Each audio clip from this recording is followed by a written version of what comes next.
নমস্কার বন্ধুরা, আজ আমি এসেছি আর মাছ নিয়ে।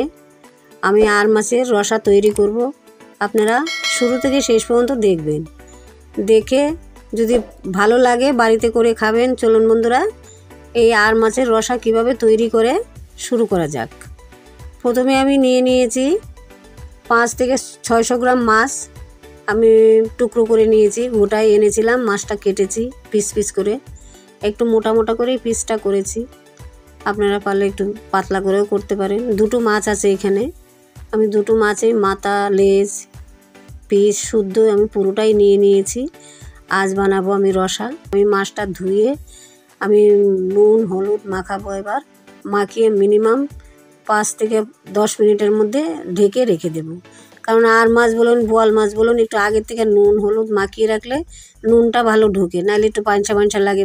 মাছে বেশি নুন ঢুকতে চায় না, এই জন্য আগের থেকে নুন হলুদ মাখিয়ে রাখতে হয়। দেখুন আমি মাখানো হয়ে গেছে। এবার আমি ঢেকে মাছটা রেখে দেবো। এই আর মাছের রসা করতে কি কি উপকরণ লাগে বন্ধুরা দেখে নিন। আর নিয়েছি আমি রসুন নিয়েছি 4-5 কোয়া। আর নিয়েছি আমি আদা কুচি করে দিয়েছি।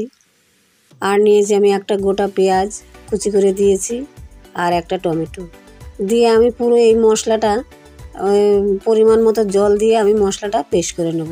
আর তার সাথে দিয়ে দেবো আমি অল্প কটা ধনেপাতা দিয়ে পরিমাণ মতো জল দিয়ে আমি মশলাটাকে মিক্সিতে পেস্ট করে নেব। দেখুন বন্ধুরা, চলে এসেছি, মিক্সিতে পেস্ট করা হয়ে গেছে মশলা তৈরি করা। এবার চলে এসেছি কড়াই, উনানে বসিয়ে দিয়েছি, তেল দিয়ে দিয়েছি, তেল গরম হয়ে গেছে। এবার আমি 3-4টে মাছ দিয়ে আমি মাছটা সুন্দর করে একটু লাল লাল করে ভেজে নেব।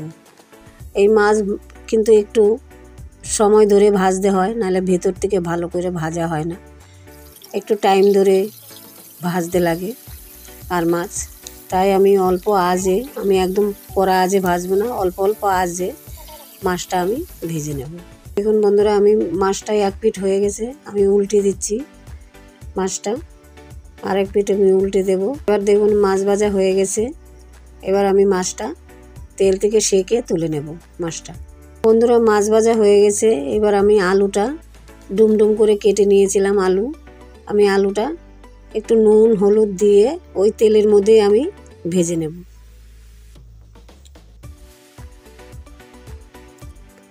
একটু ঢেকে দেব মাছটা। নুন হলুদ দেওয়া হয়ে গেছে। এবার আমি ভালো করে নাড়িয়ে ঢেকে দিয়েছি। ঢাকনা খুলে আমি আবার একটু আলুটা একটু ভেজে নেব সুন্দর করে। ঢাকনাটা একটু ঢেকে দিলাম কেন, একটু আলুটা যাতে একটু ভালো সেদ্ধ হয় আর ভাজাটাও ভালো হয়। আলু ভাজা হয়ে গেছে। এবার আমি দিয়ে দিলাম পরিমাণ মতো সরষের তেল। এবার ফোড়ন দেব, তেজপাতা, আর দেব আমি গোটা গরম মশলা আর জিরে। ফোড়ন দেওয়া হয়ে গেছে। এবার দেব এই পেস্ট করা মশলা দিয়ে পরিমাণ মতো লবণ, আর দিয়ে দেব 1 চামচ হলুদ দিয়ে আমি ভালো করে মশলাটাকে কষিয়ে নেব। তারপরে দিয়ে দেব 1 চামচ জিরের গুঁড়ো দিয়ে ভালো করে মশলা মিডিয়াম আঁচে কষিয়ে নেব। একটু টাইম ধরে মশলাটা কষাতে হবে। এই কষানোর মধ্যেই আমি ভাজা আলুটা দিয়ে দেব। ভাজা আলুটা দিয়ে আমি ভালো করে মশলাটাকে কষাবো একটু টাইম ধরে। একটু ঢেকে দিলাম 2 মিনিটের মতন। ঢাকনা খুলে আবার আমি একটু নাড়িয়ে নেব, আর একটু কষিয়ে নেব। মশলা যত ভালো কষাবেন তরকারি টেস্টি হয়, খুব ভালো লাগে খেতে। কষানোর মধ্যেই সব টেস্টের ব্যাপার। এবার দেখুন সুন্দর করে মশলা কষানো দিয়ে দিয়েছি, দিয়ে আমি নাড়িয়ে রেখে দেব 5 মিনিটের মতন। দেখুন বন্ধুরা 5 মিনিট হয়ে গেছে। আমি ঢাকনা খুলে দেখলাম বেশ আলু সম্পূর্ণ সেদ্ধ হয়ে গেছে। এবার আমি দিয়ে দেব ভাজা মাছটা আমি দিয়ে দেব। ভাজা মাছ দিয়ে আমি মাছটা সুন্দর করে সাজিয়ে আমি আরও 5 থেকে 6 মিনিট ভালো করে ফোটাবো ঝোলটা। দেখুন বন্ধুরা আমার হয়ে গেল এই আর মাছের রসা।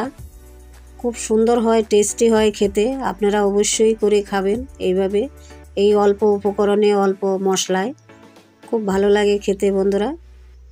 দেখুন মশলা দেওয়া বা ঝোল দেওয়া হয়ে গেছে। এবার আমি দেখুন আর ফোটাবো না, আর ফোটালে ঝোল থাকবে না, শুকিয়ে যাবে। আমি এবার গরম মশলা দিয়ে বন্ধুরা আমি নামিয়ে দিয়েছি, দিয়ে দিয়েছি সামান্য একটু ধনেপাতা ওপরে। দেখুন বন্ধুরা কমপ্লিট হয়ে গেল এই আর মাছের রসা। ভালো লাগলে অবশ্যই আপনারা সাবস্ক্রাইবার করবেন, পাশে থাকা বেল আইকন প্রেস করে দেবেন। চলি বন্ধুরা, আবার আসবো এই ছোট্ট ছোট্ট সুন্দর সুন্দর ভিডিও নিয়ে। নমস্কার, ভালো থাকবেন।